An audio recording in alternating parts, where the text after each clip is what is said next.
We've talked on this podcast about income-driven repayment plans in the past. Income-driven repayment plans are plans that ask once per year for you to tell your loan servicer your income, and they use that income to calculate a student loan payment for the upcoming 12 months. So we had a medical professional that was working with us. Well, this person had a current student loan payment that was based on one of their years in residency where they were earning about $65,000 and their payment was a little under $400 a month.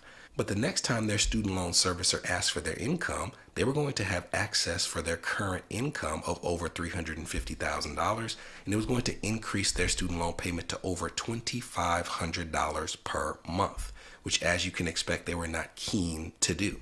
When we were looking at the date that their loan servicer was planning to reach out, it was August. So in August, if you think about the timing of the year, if you have filed your tax return by April 15th, by August, your loan servicer will definitively have access to your most recently filed tax return. Well, based on the timeline of residencies and fellowships, they end in June or July. So for this person, when their student loan servicer looked at their tax return from the previous year, they were going to see a tax return that reflected half of the year where they had earned about $30,000 to $35,000 that last 6 months of their residency and fellowship.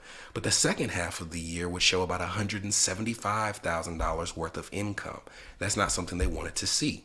Well, one of the times that you can ask for an update of your payment is when you have switched jobs. So we took advantage of the fact that this person had switched jobs in the early part of the year before their most recently filed tax return was available.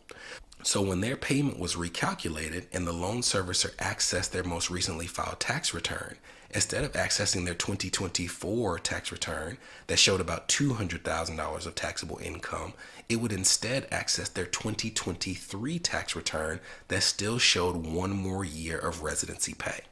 When we did this, it allowed them to lock in a monthly payment of just about $400 a month for an additional 12 months. And if you think about this, because of the fact that we're doing this before the most recently filed tax return is available, in the following year, instead of seeing their 2025 tax return that shows a full $350,000 of income, it's going to show the 2024 tax return that shows their $200,000 worth of income. So they would really get 2 full years where they had a significant reduction in payment as compared to what they're actually making, just by their advisor having an understanding of how income-driven repayment plan anniversaries work and the benefit of using those rules to reset the timeline of when your payment was increased.